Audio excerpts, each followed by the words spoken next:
Olá, aqui estamos outra vez em nome do soberano Criador dos céus e da terra, o Senhor Jesus Cristo. Estamos dando prosseguimento à minha exposição da minha tradução de Lucas. Eu vou ler até o verso 27, tão somente. Ora, naquele mesmo dia, 2 deles estavam indo para um povoado chamado Emaús, situado a 60 estádios de Jerusalém. E iam conversando a respeito de tudo o que tinha acontecido. E aí, enquanto eles conversavam e discutiam, o próprio Jesus se aproximou e começou a caminhar com eles. Mas os olhos deles foram impedidos para não o reconhecerem. Então Jesus disse-lhes: Que palavras são essas que estáis trocando enquanto caminham, pois estáis entristecidos? Eu vou parar aqui para não ter coisa demais para comentar. Eu vou comentar o que está primeiro no verso 13. No texto diz 60 estádios. Isso, na verdade, seria como 11 quilômetros, pouco mais ou menos. Não era longe. Tá. Agora, terminando o verso 17, eu li, pois estáis entristecidos. Quem tem outra versão, nova versão internacional, linguagem hoje e tal e tal, em vez disso, vai ler, eles pararam entristecidos. A diferença não é grande. Mas esse eles pararam vem com 0,5%. Os manuscritos de qualidade objetivamente inferior. Mas é isso que a nova versão internacional, a linguagem hoje é atualizada e até a contemporânea, e outros fazem questão de seguir. Não, o texto certo é, pois estáis entristecidos. Jesus dizendo isso. Agora então eu vou ler 18 a 24. Então um deles, cujo nome era Cleopas, respondeu e disse a ele: És tu o único que mora em Jerusalém e não sabe as coisas que nela aconteceram neste dia? E ele disse: Quais coisas? Aí eles disseram a ele: As que dizem respeito a Jesus, o Nazoriano, o qual homem foi um profeta poderoso em obras e em palavras diante de Deus e todo o povo, e como os principais sacerdotes e os nossos líderes o entregaram para ser condenado à morte e o crucificaram. Quanto a nós, esperávamos que fosse ele que iria resgatar Israel. E mais, além de tudo isso, hoje é o 3º dia desde que essas coisas aconteceram. E não é que algumas mulheres dentre nós nos deixaram perplexos, tendo ido bem cedo ao túmulo e não encontrando o corpo dele, voltaram dizendo ter tido uma visão de anjos, os quais disseram que ele está vivo. E alguns dos que estavam conosco foram ao túmulo e encontraram tudo assim como as mulheres tinham dito, mas a ele não viram. O texto não diz quem era a segunda pessoa, só diz que era Cleopas. Uns e outros têm imaginado que poderia ter sido a esposa de Cleopas. Talvez que sim, não sabemos. Agora, verso 21. O Cleopas diz claramente: esperávamos que fosse ele que iria resgatar Israel. Era isso que eles queriam, era isso que os 12 discípulos queriam, era isso que todo mundo esperava, que Jesus iria realmente inaugurar o reino messiânico em seguida, ali mesmo. Então estão todos assim decepcionados, desapontados no fundo do poço. Hoje é o 3º dia, sabe? O 3º dia. Sexta-feira, sábado, domingo. Aí as mulheres tal e tal. Quando no verso 24 diz, alguns dos que estavam conosco foram ao túmulo.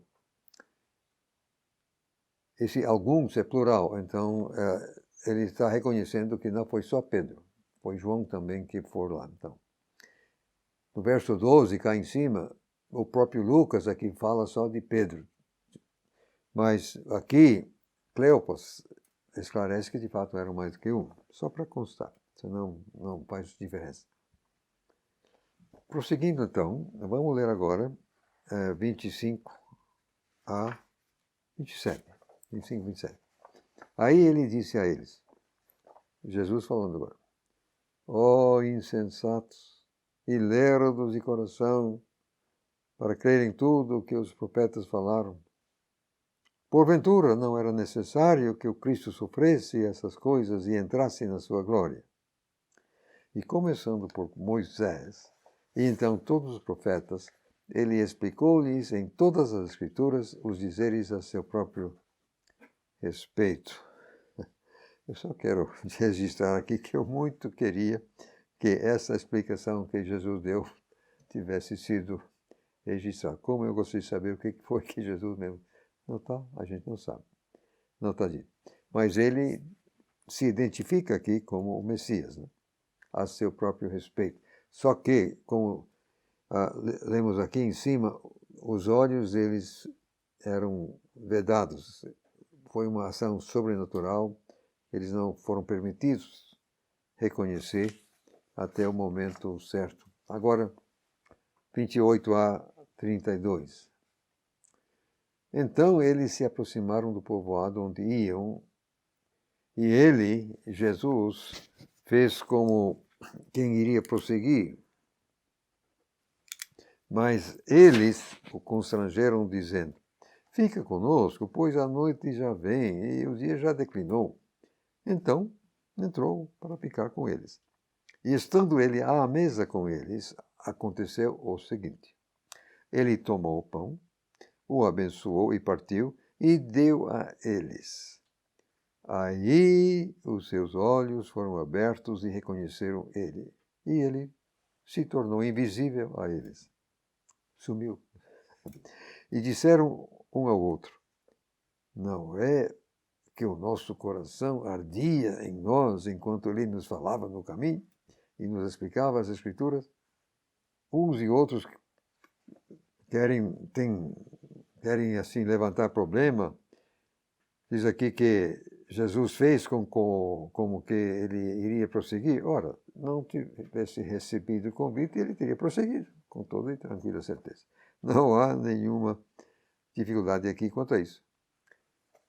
Ele teria prosseguido, mas não. Recebeu o convite, tudo muito bem. Você percebe que, embora ele sendo o convidado, ele tomou conta da situação. Ele se fez como que fosse o dono da coisa. Ele que tomou o pão, ele que abençoou, partiu, ele que deu a eles. Aí, os olhos foram abertos. Até esse momento, por uma ação sobrenatural, não foi permitido que eles o reconhecessem. Não sei porquê, mas foi assim. Acho que para chegar a esse desfecho. Pronto. Jesus sumiu, meramente desapareceu. Como depois iria fazer, entrando e saindo do cenáculo. Agora, então, verso 33. Imediatamente se levantaram e voltaram para Jerusalém e encontraram os 11 reunidos, bem como outros com eles, os quais disseram, o Senhor ressuscitou de fato, apareceu a Simão. Então eles relataram o que tinha acontecido no caminho e como o conheceram quando ele partiu o pão. Eu preciso esclarecer que quando aqui o texto diz os 11, assim como os 12, os 11 passou a ser utilizado como um chavão, um título para dizer respeito ao colegiado dos apóstolos.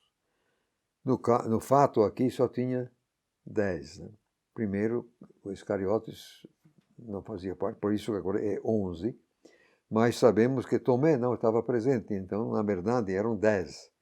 Mas os 11 porque era o colegiado presente. Aí os dois irmãos chegam aí cheios de... Aí o pessoal como que tirar o vento da vela. Ah, não, a gente já sabe, Jesus ressuscitou mesmo, já apareceu a Simão. é que tinham outras pessoas ali. Não era só os 10. Os 10 estavam reclinados ao redor da mesa. Mas tinha outras pessoas no cenáculo. Pessoas perto da porta. Então os dois chegaram, então, mas era com os outros, não era com os 11. Era com os outros que os dois, então, conversaram.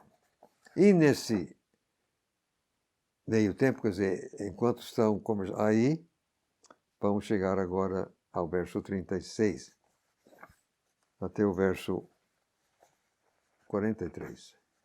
Enquanto eles estavam falando, isto é, os dois de Emaú, mais o pessoal perto da porta. Enquanto eles estavam falando, o próprio Jesus apareceu no meio deles e disse-lhes: paz a vocês. Mas eles, sobressaltados, ficaram com medo, supondo estar vendo um fantasma. E ele disse-lhes: por que estáis perturbados? E por que se levantam dúvidas em vossos corações? Vede as minhas mãos e meus pés, e sou eu mesmo. Apalpai-me e vede. Um espírito não tem carne nem ossos, como vedes que eu tenho. E dizendo isto, ele mostrou-lhes as mãos e os pés. E como eles ainda não estavam crendo, por causa do gozo e de estarem maravilhados, ele disse: tendes aqui algo para comer? Então deram-lhe um pedaço de peixe assado e favo de mel, o que ele tomou e comeu na presença deles. Enquanto o pessoal está conversando ali perto da porta, os 10 estão ao redor da mesa, aí o próprio Jesus aparece. Ele passa pela parede, aí se materializa ali dentro, paz, tal. Agora, isso aqui é meio complicado, porque Pedro está ali presente. João também está ali presente. E os dois tinham ido e visto que, de fato, Jesus não estava mais no túmulo. Além do mais, nesse meio tempo, Jesus já tinha aparecido a Pedro. Está no texto. Jesus já tinha aparecido a Pedro. No entanto, por qualquer motivo, não estão querendo entender. Aí, que coisa, as mãos, podem me apalpar. Eles achavam que era um fantasma. Mas que fantasma? Fantasma tem osso? Fantasma... Coitados. Será que nós teríamos feito melhor? Não sei. Agora, o que vem depois aqui, esse cara dele comeu coisa aí, vamos ter que explicar. Eles ainda não querem acreditar. Calculem só. Aí, vocês têm alguma coisa aqui para comer? Deram um pedaço de peixe assado e um favo de mel. Lamentavelmente, menos de 1% dos manuscritos gregos de qualidade objetivamente inferior omitem e favo de mel, como na nova versão. Linguagem de gato. Deixa para lá. O que convida a atenção é que ele comeu. Jesus comeu, ingeriu. Agora, Jesus está aí como um corpo glorificado. E nós também um dia vamos ter corpos glorificados lá no céu. E até onde entendemos, não vai ter esgoto lá no céu. Não. O que aconteceu, pois, com essa comida que Jesus ingeriu? Eu entendo que não passou por um processo digestivo normal. Não sei como é que foi, mas provavelmente foi meramente desfeito. Não foi preciso depois o corpo se desfazer como hoje o nosso corpo desfaz a comida. Mas o caso é que ele comeu mesmo. Ele pegou e comeu na presença deles. 44 a 49. Então, ele, Jesus, disse-lhes: estas são as palavras que vos falei enquanto ainda estava convosco, que é necessário que se cumpra tudo o que a meu respeito está escrito na lei de Moisés, nos profetas e nos salmos. Então ele abriu-lhes o entendimento para poderem compreender as Escrituras. E ele disse-lhes: assim está escrito, e assim foi necessário que o Cristo sofresse e ressuscitasse dentre os mortos ao terceiro dia, e que em seu nome seja proclamado arrependimento e perdão de pecados a todas as nações, começando por Jerusalém. Vocês são testemunhas destas coisas. E atenção, eu estou enviando a promessa de meu Pai sobre vós, mas vocês têm que permanecer na cidade de Jerusalém até serem revestidos de poder do alto. Observar, no verso 44, que o Senhor Jesus reconheceu as 3 divisões no cânon do Antigo Testamento, conforme entendido pelo povo judeu: a lei de Moisés, Torá, os profetas e as escrituras, as escritas, os salmos, no caso, que ele usa para representar esse grupo. Como Jesus havia feito com os 2 a caminho de Emaús, ele então aqui abre o atendimento para que possam finalmente compreender. Outra vez, aquele punhado miseravelmente 0,5% manuscritos má qualidade cortam fora, e assim foi necessário. Deixa para lá. Assim está escrito, assim foi necessário que o Cristo sofresse. Terceiro dia. Ao terceiro dia, outra vez. Agora, verso 47. Em seu nome seja proclamado arrependimento e perdão de pecados a todas as nações. O Evangelho é para todas as nações. Sempre foi a intenção de Deus alcançar todas as nações. Começou com Abraão. Todas as famílias da terra. Agora, vejam bem. Arrependimento e perdão de pecados. Tem muita gente hoje em dia que está pregando um evangelho falsificado, cortam fora o arrependimento. Não, senhor. Sem arrependimento, nada feito. Você não será salvo. Você tem que reconhecer os seus pecados. Se você não tem pecado, você não precisa de salvação. Ou tem? Quer dizer, não. Tem que reconhecer, tem que arrepender. Aí, sim, perdão dos pecados. Aí Jesus diz, mas e vocês são testemunhas dessas coisas? Sim, com certeza. Agora, o verso 49, ele fala da vinda do Espírito Santo. Eu estou enviando a promessa de meu Pai sobre vós. Aí demorou uns poucos dias, mas vocês têm que permanecer na cidade de Jerusalém até serem revestidos de poder do alto. Agora veja bem, eles estão no cenáculo em Jerusalém. Isso foi no primeiro domingo. Eles ainda vão estar lá no segundo domingo. Jesus vai aparecer outra vez com o Tomé presente, que não estava nesse momento. Aí eles foram até a Galileia, porque Jesus havia dito, vocês têm que ir lá. Depois lá, também foi lá que teve o café na praia, lá no mar. Tudo isso aconteceu, mas fatalmente, necessariamente, eles depois voltaram a Jerusalém, porque foi em Jerusalém que eles iriam receber o Espírito Santo. E também foi em Jerusalém que Jesus voltou para o céu, quer dizer, subindo para o Monte das Oliveiras. Então, quando Jesus aqui diz, tem que permanecer, porque eles iriam se afastar, tinham de voltar e lá ficar, enquanto não recebessem o poder do alto. O que eu digo é necessário para nós também hoje. Sem o poder de Deus, você não faz nada, entende? Em prol do reino de Deus, sem o poder de Deus. Mas nós temos acesso ao poder de Deus. Está lá em Efésios 2, verso 1. Os últimos. O poder de Deus que nós opera está aí para fazer tudo que podemos imaginar ou mais ainda. Glória a Deus. Isso é grande demais. Terminando Lucas, vejam só agora 50 a 53. Depois ele, Jesus no caso, os levou até Betânia e, erguendo as mãos, os abençoou.